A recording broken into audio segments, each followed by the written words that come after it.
mais querida da minha vida, aqui professora Adriane Fauci. Nós vamos iniciar a nossa aula de hoje tratando a respeito dos chamados princípios fundamentais. Tema super tranquilo, mas um tema que tem despencado na sua prova e assim, não tem caído mais assim como caía antigamente, não. Esse é um tópico que geralmente caía muito literal, exatamente como está na Constituição, mas não é isso que tem aparecido nas nossas provas, então por isso a sua atenção ela é bem importante agora. Então vamos lá, o que seriam os princípios fundamentais? Princípios fundamentais são princípios estruturantes, são princípios que vão dar os contornos do Estado brasileiro. Então a Constituição Federal, lá no iniciozinho dela, nos artigos 1º ao 4º da Constituição Federal, ela já vai dizer quais são os princípios fundamentais. Então, se me perguntar quais são os princípios fundamentais, aqueles elencados no artigo 1º ao 4º da Constituição Federal. E eles vão dizer como que o Estado brasileiro se comporta, qual é a nossa forma de governo, se separa poderes ou se não separa, quais são os regimes políticos, os fundamentos, o que o Estado brasileiro visa alcançar e como ele se relaciona em um plano internacional. Assim a gente pode elencar de uma forma didática aqui, ó, os seguintes princípios fundamentais que a gente pode extrair desse artigo 1º ao 4º. Primeiro é o princípio federativo. O princípio federativo está previsto lá no artigo 1º caput da Constituição Federal, que vai dizer a República Federativa do Brasil é a união indissolúvel dos estados, municípios e do Distrito Federal. Então aqui ele já caracteriza o Estado brasileiro como sendo federativo. O princípio republicano também aqui no caput do artigo 1º. Eu tenho ainda o princípio democrático. O princípio democrático, ele também está no caput do artigo 1º e no parágrafo único do artigo 1º. Lá no artigo 1º caput, a República Federativa do Brasil é a união indissolúvel de estados, municípios e do Distrito Federal, constituindo-se em Estado democrático de direito. Então a Constituição ela já diz que o Estado brasileiro ele é um Estado democrático e demonstra aqui a escolha pelo regime político democrático. E o parágrafo único vai dizer lá todo o poder emana do povo, que o exerce diretamente ou através de representantes eleitos. Então aqui nesse artigo 1º, então, vamos colocar aqui, ó, artigo 1º, tanto o caput quanto o parágrafo único do artigo 1º da Constituição vão caracterizar aqui o nosso princípio democrático. Separação dos poderes, artigo 2º da Constituição. O artigo 2º vai dizer o quê? São poderes da União independentes e harmônicos entre si, o Executivo, o Legislativo e o Judiciário. Então, nós separamos poderes do Brasil. Eu tenho os fundamentos. Os fundamentos, eles são os alicerces, as bases do Estado brasileiro. E aqui você vai encontrar nos incisos do artigo 1º, aqueles numerozinhos lá em romano, tá? Eu tenho ainda os objetivos. Objetivos são coisas a serem conquistadas pelo país, que não necessariamente são essa realidade brasileira, mas são coisas que o Estado brasileiro visa alcançar. Então tem lá, construir uma sociedade livre, justa e solidária, garantir o desenvolvimento nacional. Então aqui são ações voltadas para o Estado.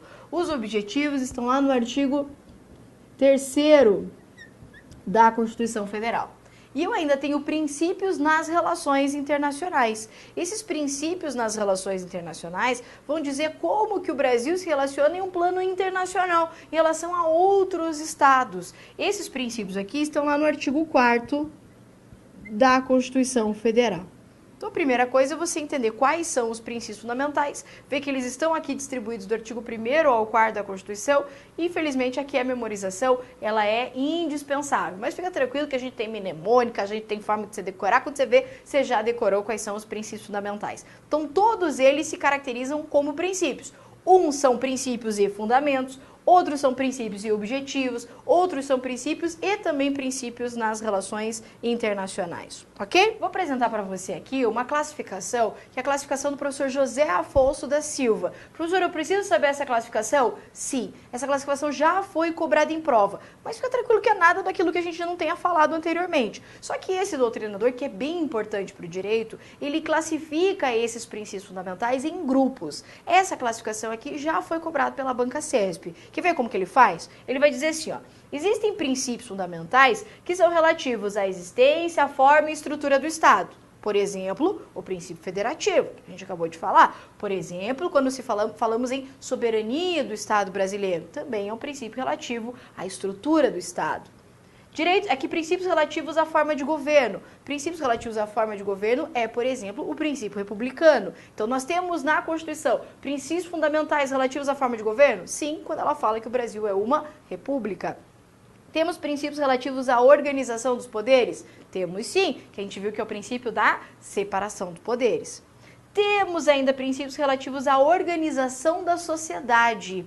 Esse princípio aqui, ele se refere ao artigo 3º, inciso 1º da Constituição Federal, que vai dizer que a nossa sociedade, ela deve visar a construção, então, de uma sociedade livre, justa e solidária. Aí como é que vem em prova? Vem assim, ó.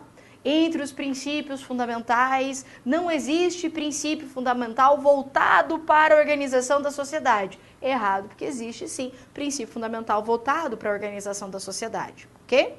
Eu ainda tenho princípios relativos aos regimes políticos. Isso a gente já sabe, né? Quando falou que o Estado é democrático de direito, quando falou lá do parágrafo único do artigo 1º.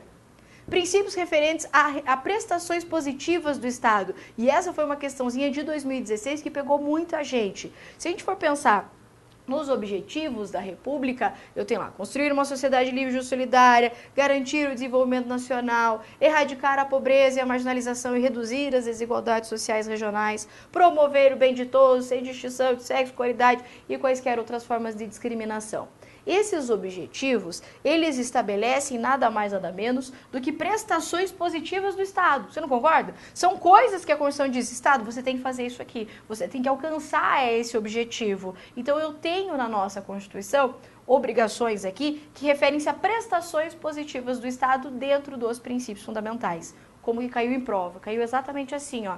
Dentre os princípios fundamentais, não há princípios relativos a prestações positivas do Estado. E a questão estava errada, porque a gente acabou de ver que tem sim, tá?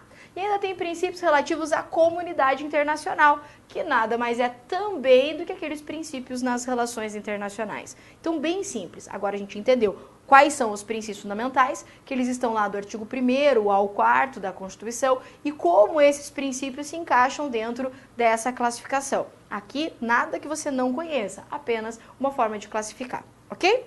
Então vamos falar a respeito do nosso primeiro princípio fundamental. O primeiro princípio fundamental que a gente vai analisar é o princípio federativo.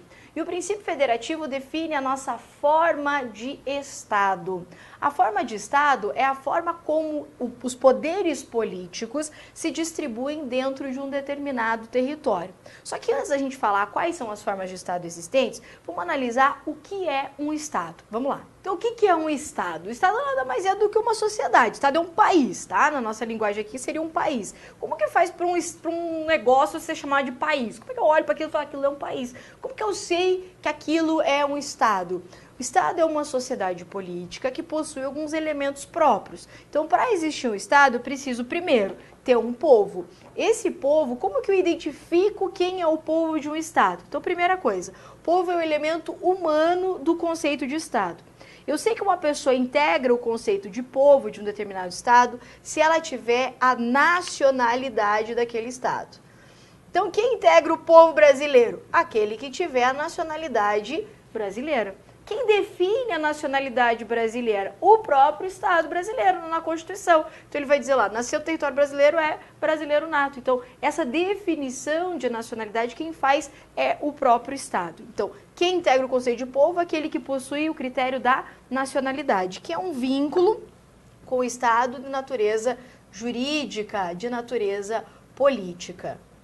Existe uma diferença importante para a gente entre povo, população e nação. Povo é aquele que tem o vínculo da nacionalidade.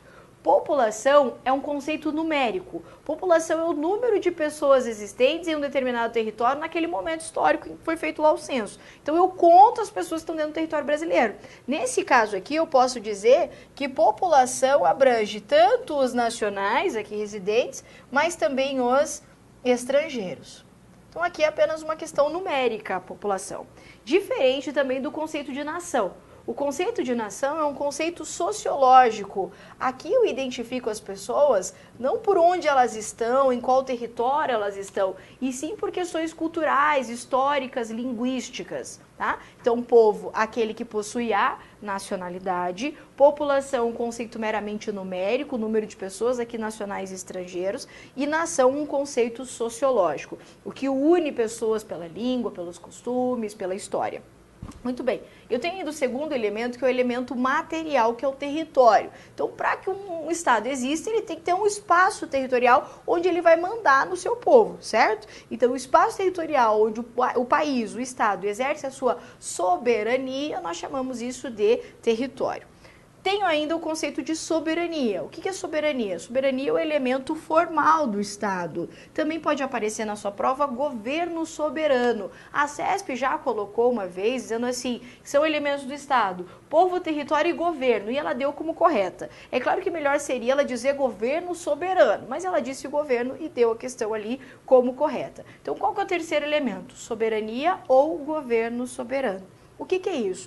Para que o Estado seja para que uma sociedade seja classificada como um Estado, esse Estado ele precisa mandar dentro do seu território. Logo a gente vai dizer que ele precisa ser supremo na ordem interna e independente na ordem externa. Explico porque é bem simples. Supremo na ordem interna e independente na ordem externa.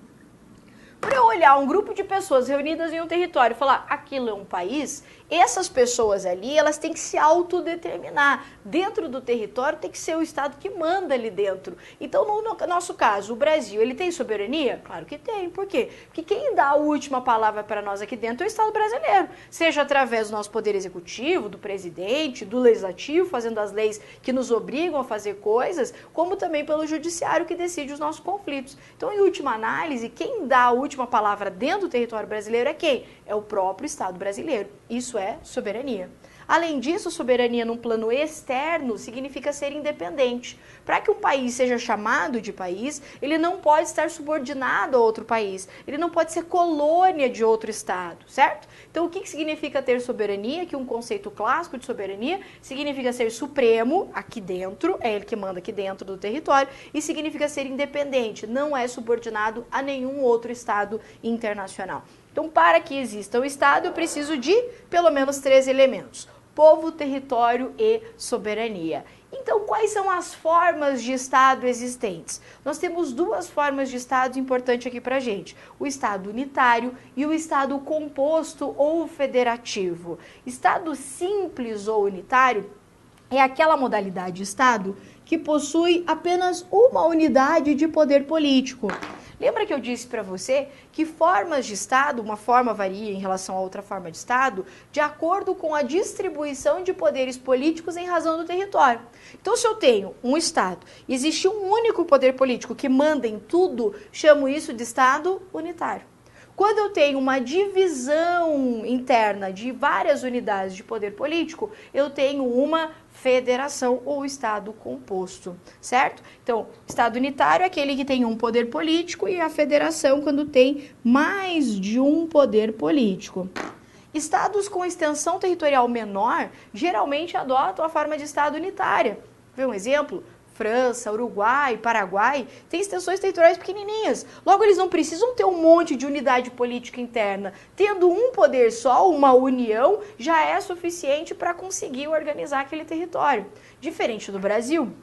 O Brasil é um país de uma extensão territorial imensa. Logo, imagine que existisse um único governo, né? Um único poder político, não ia dar conta. Então, o que acontece? Acontece a descentralização política. Eu crio dentro do Estado várias unidades. E no Brasil a gente tem várias, né? Eu tenho a União, aí dentro da União eu tenho ainda divisão em estados. Dentro do Estado eu tenho um negócio chamado divisão em municípios. E ainda tem um outro que é o Distrito Federal. Então, no caso brasileiro, nós adotamos essa descentralização política através da escolha da forma de Estado federativa. Para existir uma federação, eu não preciso de 4 poderes políticos como a gente tem no Brasil. Eu preciso de pelo menos 2. Então, se existir uma união e tem o Estado, tem uma federação. Só que o Brasil ele não se contenta com pouco, né, filho? Ele gosta de união, Estado, vamos criar municípios. Se puder criar dentro do município mais outra coisa, a gente quer criar também, tá? Mas para existir uma federação, eu preciso de pelo menos 2 unidades de poderes políticos, ok? Vamos passar aqui para a próxima, vamos falar um pouquinho a respeito das noções envolvendo o federalismo.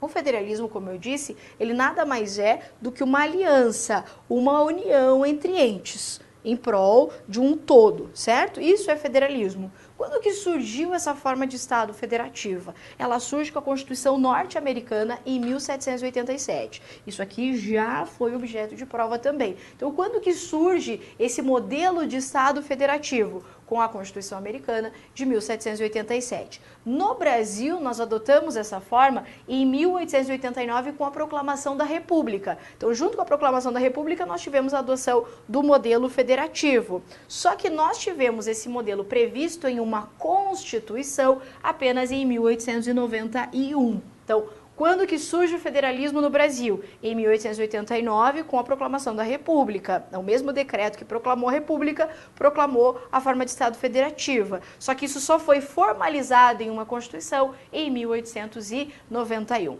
A adoção dessa forma de Estado federativa, ela está prevista lá no artigo 1º da Constituição Federal, só que ela não pode ser interpretada de forma isolada.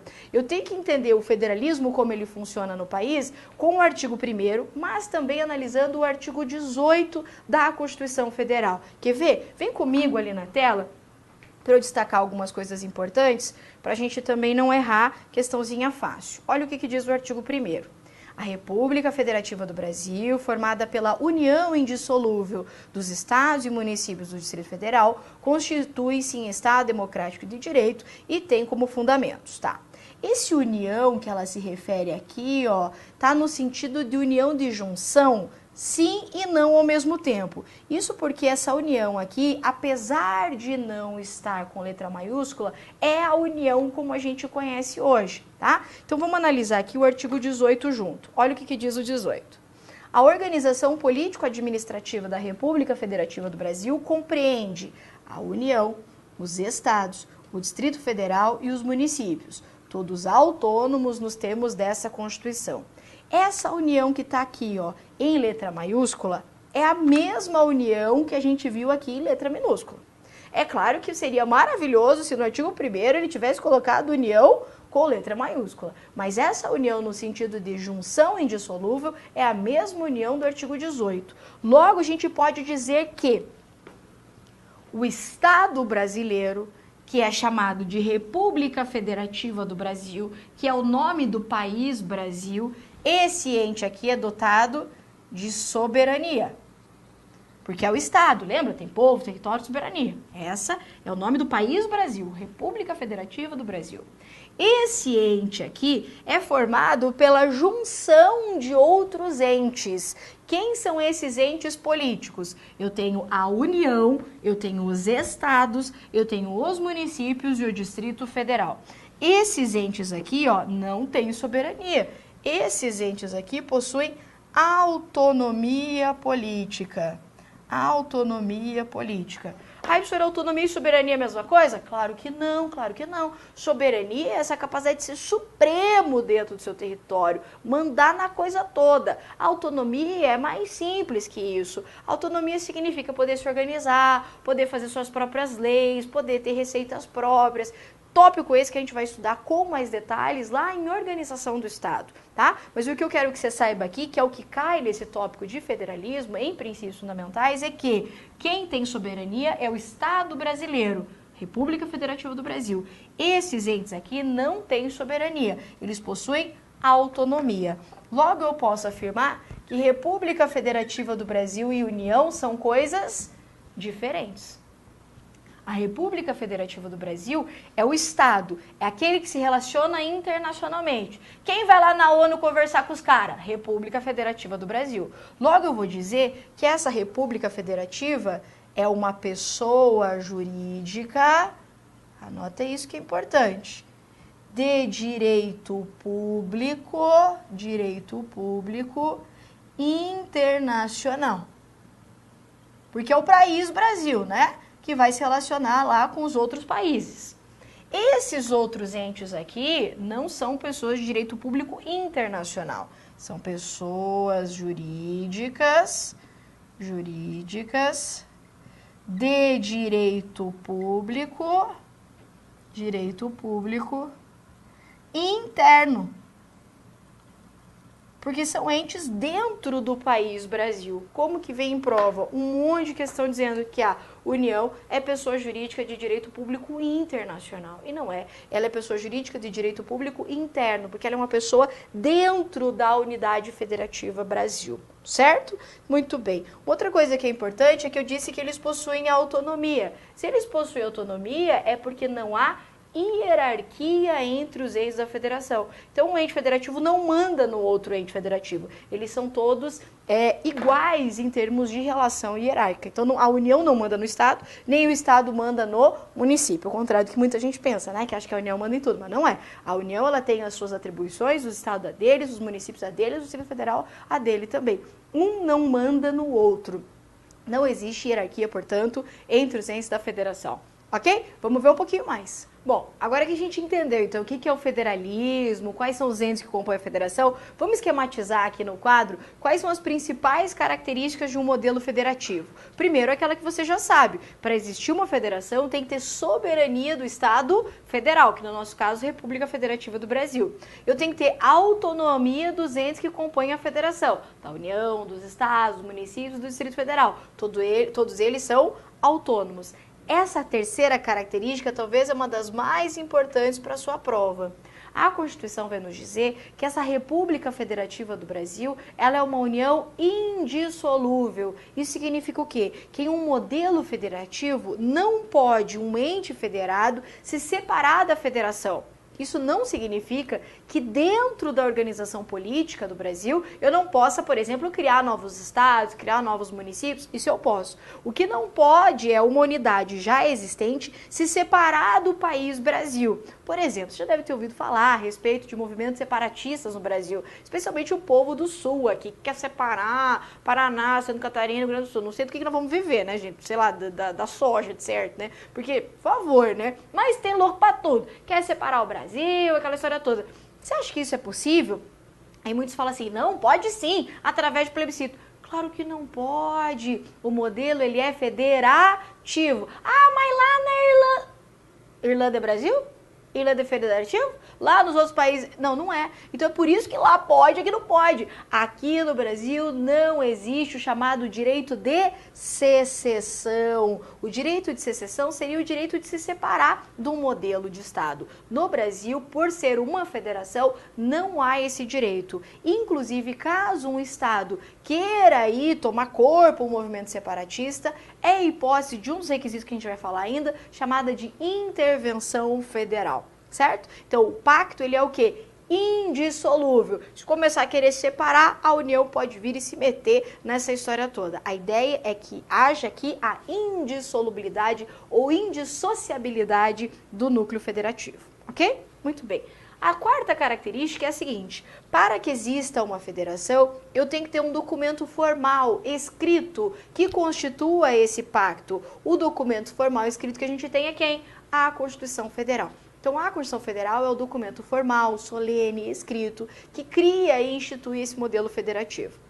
Ainda, para existir uma federação, eu tenho que ter divisão de atribuições, de competências. Você concorda comigo que se existe uma federação, eu tenho unidades autônomas, certo? E eu disse para você que essa autonomia significa que eles podem se auto-organizar, ter autogoverno, fazer suas próprias leis, ter dinheiro próprio. Ué, para eles terem tudo isso, alguém tem que ter dito que os entes federativos têm essas atribuições. Então, para existir uma federação, a Constituição Federal, ela tem que repartir essas competências. Ela tem que dizer aquilo que compete a cada ente. Sem divisão de atribuições, não existe federação. Eu tenho um Estado unitário, que daí só uma pessoa faz. Mas em uma federação, eu tenho necessariamente que dividir essas atribuições. E a Constituição faz exatamente isso. Então, a gente vai estudar mais pra frente, que a gente vai ver lá que a Constituição vai dizer assim, compete à União fazer isso, isso, isso. Compete aos municípios fazer isso, isso e aquilo. O que ela está fazendo? Ela está dizendo como que o modelo federativo deve ser realizado, tá?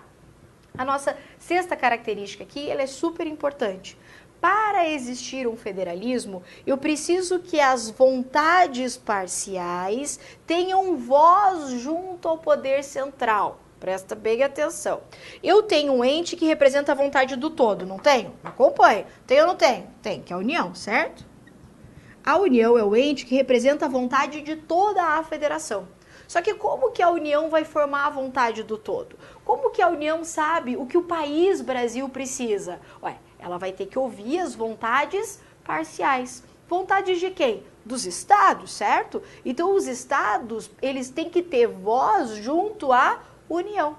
E daí, como que os estados, então, eles falam junto à União? Como que a União vai descobrir o que os estados precisam? Bom, os estados elegem representantes. Quem são os representantes dos estados? Os senadores. Então, os senadores são a voz dos estados junto à União, que é o que caracteriza essa característica aqui, que é o bicameralismo do poder legislativo da União. Então, é por isso que o poder legislativo lá da União, que é o Congresso Nacional, tem duas casas. Uma para ouvir o povo e outra para ouvir os estados, por ser uma característica do modelo federativo. Então, para fazer valer a vontade do todo, não basta a União fazer do jeito que ela quiser. Não, ela vai ter que ouvir as vontades parciais. E essa representação é feita através dos senadores, tá?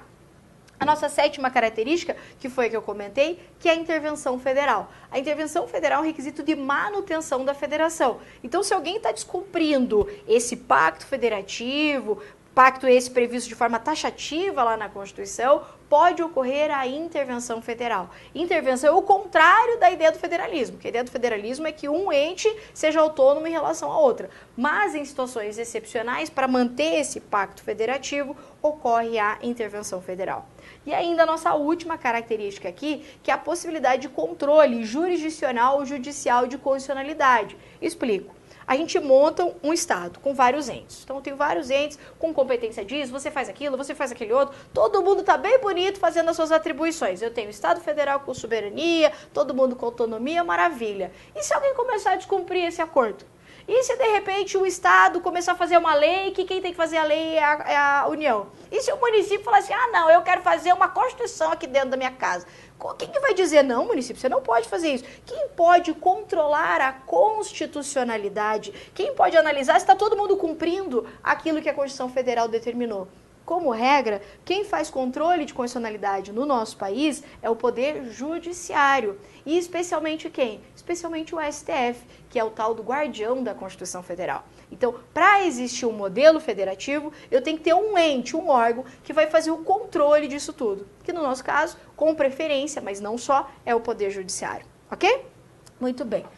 O nosso modelo federativo, ele é classificado como cláusula pétrea. O que é cláusula pétrea mesmo? Cláusula pétrea é aquele núcleo constitucional que está previsto lá no artigo 60, parágrafo 4º, que não pode ser abolido. Não pode ter uma emenda constitucional para extinguir esse modelo. Então, se falasse assim, ah, prof, vamos fazer uma emenda constitucional para separar o estado do Rio Grande do Sul do Brasil. Não pode. Por quê? Porque o modelo federativo, da forma como temos, ele é o quê? Cláusula pétrea. Não pode ser abolido. Quais são os tipos de federalismo existentes? E aqui bem rapidinho, porque é bem tranquilo mesmo. Quais são as formas de federalismo? Eu posso ter o federalismo chamado por agregação e federalismo por desagregação.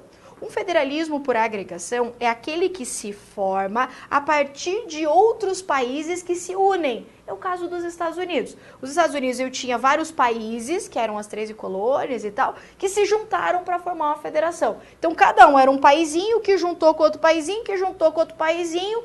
Cada país abriu mão da sua soberania e ficou só com autonomia. Então, eles se agregam, eles se aglutinam, certo? O federalismo por desagregação é o contrário. Federalismo por desagregação é quando eu tenho um estado que é unitário, que tem um único poderzinho político, e eu descentralizo, eu crio novas unidades de poderes políticos. Então, é o contrário do outro. Agregação, vários países que se juntam para formar um só. Desagregação. Eu tenho um Estado unitário que cria novas unidades de poderes políticos autônomos, certo? Quando eu tenho um federalismo por agregação, nós dizemos que o movimento de criação foi centrípeto. Centrípeto porque junta, aglutina. Eu não sei por que eu faço sempre esse movimento, mas eu não sei. Para mim, eu decorei assim. Então, o movimento centrípeto é aquele que agrega, é aquele que junta. Enquanto que o movimento centrífugo é de dentro para fora. O Brasil, ele era um estado unitário, lembra do Império e tal? Tinha uma divisãozinha lá, um negócio que a tia Clarice falava de capitanias hereditárias. Você lembra disso? Puxou lá atrás agora na memória, né? Capitanias hereditárias. Essas capitanias não eram nada, era só uma forma do imperador conseguir dominar lá o território. Essas capitanias passaram a ter autonomia. Então era um estado unitário que não tinha nada. De repente foram criadas novas unidades de poder político, de dentro para fora. Centrífugo, então, é o movimento de criação do federalismo brasileiro. Aí a CESP apareceu assim com uma questão. O federalismo brasileiro é um federalismo por segregação. Certo ou errado? Aí você falou assim, não, professora, você falou que o federalismo brasileiro é por desagregação. Tá, mas o que é o contrário de segregação? O contrário de segregação é agregação. Então, sim, o federalismo brasileiro é um federalismo por segregação. Então, vou colocar aqui, ó, desagregação ou segregação. Esse é o modelo adotado, né, que foi criado o federalismo brasileiro. Eu tenho ainda o federalismo dual ou cooperativo. Federalismo dual é aquele em que o modelo adota a divisão estanque de competências. Então, no federalismo dual, vai estar assim, compete à União, só a União pode fazer isso aqui. Compete aos municípios, só o município pode fazer isso aqui. Compete aos estados, só os estados podem fazer. Não existe no federalismo dual cooperação entre os entes. Eles não podem exercer a mesma competência de forma simultânea. Isso é um federalismo dual. Federalismo cooperativo é aquele em que há competências comuns entre os entes ou competências de natureza concorrente. No Brasil, nós adotamos o federalismo cooperativo e você pode encontrar isso especialmente no artigo 23, 24, mas principalmente no artigo 23, parágrafo único da Constituição, que vai falar que os entes devem cooperar para a realização de determinadas competências. Então, o federalismo brasileiro adotado é um federalismo cooperativo, porque permite que mais de um ente exerça a mesma atribuição. Simétrico ou assimétrico. Aqui a gente tem um probleminha. Federalismo simétrico ou assimétrico, ele tem uma divergência da doutrina de se o federalismo brasileiro é simétrico ou assimétrico. Aqui nós vamos levar em consideração a posição da banca CESP. Eu vou falar o que é um, o que é outro, mas vamos falar principalmente da posição da CESP. O federalismo simétrico é aquele quando há uma homogeneidade entre os entes, quando os entes são basicamente iguais ou similares. E o tratamento que a União dá para esses entes é igualitária. Então, quando a União trata todos os entes da federação iguaizinhos, eu tenho um federalismo simétrico. É claro que isso só é possível também se os entes são homogêneos. Em um federalismo assimétrico, existe uma heterogeneidade entre os entes da federação e a União, então, vai dar tratamento diferenciado. Parte da doutrina vai dizer que o federalismo brasileiro seria simétrico. Simétrico porque a União trata os entes iguais. Aliás, os entes têm voz na União de forma igualitária. Quer ver? Nós elegemos quantos senadores por estado? 3, certo? 3 para todo mundo? Sim, Paraná, Santa Catarina, Rio Grande do Sul, todo mundo elege quantos senadores? 3. Então, a participação dos estados na União não é igual? Sim. Então, por conta disso, muita gente vai dizer que o federalismo brasileiro seria simétrico. Mas outras pessoas vão dizer não. O federalismo do Brasil ele é assimétrico. Por quê? Porque existe diferença entre os entes da federação e mais, a União trata esses entes de forma diferente. Existe criação de unidades de destinação de receitas específicas para estados, de regiões de desenvolvimento, então eles não são tratados de forma igualitária. O que a CESP adota? A CESP diz que o federalismo brasileiro é assimétrico, ok? Mas há divergência entre as bancas também. De terceiro grau ou de segundo grau. Aqui vou precisar que você preste bastante atenção comigo, porque é simples, mas você piscou, você perdeu. A CESP, assim como o doutrinador chamado Marcelo Novellino, entende que o federalismo no Brasil seria um federalismo de terceiro grau. Isso porque a gente tem uma estrutura tríplice. Eu tenho lá a União, aí dentro da União eu tenho o Estado, e dentro dos Estados eu tenho os municípios. Aí você vai dizer para mim, mas não tem o tal do Distrito Federal? Vou dizer sim, mas você sabe que o Distrito Federal, ele é um negócio que, às vezes ele é estado, às vezes ele parece com o município, ele não é tipo uma quarta ordem, entendeu? Ora ele parece estado, ora ele parece município. Então, por isso, essa doutrina, e a CESP adota ela, vai dizer que o federalismo brasileiro é de terceiro grau, porque, na verdade, tem uma estrutura tríplice. Simples? Simples. Outra parte da doutrina vai dizer, não, o federalismo brasileiro é de segundo grau. Essa doutrina que diz que é de segundo grau, ela não leva em consideração a estrutura, ela leva em consideração os graus de constituição existentes. Bem simples, dá uma relaxada aí, ó. A União, ela se organiza através de uma Constituição, certo? Que é quem? Constituição Federal. Os estados também, só que não é Constituição Federal nos estados. Como é que é o nome nos estados? Constituição Estadual. E nos municípios? Município não tem Constituição, não. Não tem? Não. Município tem um negócio chamado Lei Orgânica. Logo, quantos graus constituintes nós temos? 2. Então, quem leva em consideração o grau de Constituição vai dizer que o federalismo é de segundo grau. Quem leva em consideração só a estrutura vai dizer que a estrutura é tríplice. Simples? Então, quem leva em consideração que a estrutura federativa é tríplice vai dizer que o federalismo é de terceiro grau. Quem vai falar da auto-organização em graus constituintes vai falar em federalismo de segundo grau. Ok? Muito fácil. Federalismo de equilíbrio, integração e orgânico, só para a gente finalizar aqui, ó.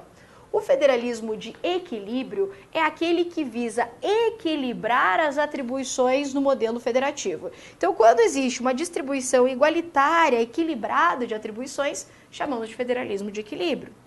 Quando eu tenho uma integração, o que é o federalismo por integração? É quando eu tenho um federalismo, na verdade, de fachada. Na verdade, esse Estado queria ser unitário, mas chamou de federalismo por integração. Isso aqui foi típico das ditaduras aqui na América Latina, que, na verdade, tem uma federação, mas as unidades que compõem essa federação não têm quase autonomia. Então, é um mero federalismo formal, um federalismo de fachada, tá? E o federalismo orgânico? O federalismo orgânico é aquele em que o todo, a União, ela é predominante em relação à parte. Então, eu coloquei que aqui o todo ele é mais importante que a parte. Então, no federalismo orgânico, a federação é pensada como um organismo, em que o todo é mais importante que as partes específicas. Certo? Então, apenas uma classificação aqui pra gente. Vamos ver como é que isso cai em prova? Vamos lá, que aqui que é o mais importante, né? Olha lá como é que diz a nossa primeira questão. De acordo com a doutrina, os princípios constitucionais fundamentais estabelecidos no título 1 da Constituição de 88 podem ser discriminados em princípios relativos à existência, à forma e tipo de Estado, à forma de governo, organização dos poderes, organização da sociedade, da vida política, do regime democrático, prestação positiva do Estado e a comunidade internacional. Veja que essa questão está apresentando aquela classificação que a gente estudou do José Afonso da Silva. Adotando essa classificação, é exemplo típico de princípio fundamental relativo à forma de governo, o princípio republicano, certo? Então, a gente lembra que a gente falou, princípio relativo à forma de governo é o princípio republicano, certinho? Só para você ver como cai essa classificação. No federalismo orgânico, há uma presença marcante do ente federal em detrimento das unidades federadas. Não foi isso que a gente falou? Que no federalismo orgânico o que vale mais é o todo, o ente federal, em detrimento, deixando de lado as unidades federadas. Entre as características comuns do Estado Federal, inclui-se a representação das unidades federativas no Poder Legislativo Central, lembra que a gente falou através dos senadores, a existência de um Tribunal Constitucional, aqui ele se refere ao controle de constitucionalidade e a intervenção para a manutenção da federação. São requisitos e características que a gente estudou? Então tá certinha. A forma de federalismo adotada no Brasil é conhecida como federalismo de segregação e centrífugo, sendo os Estados-membros dotados de autogoverno. É por segregação? Sim, que a gente viu que não é por agregação. E o movimento de criação é centrífugo também. Certinha essa classificação.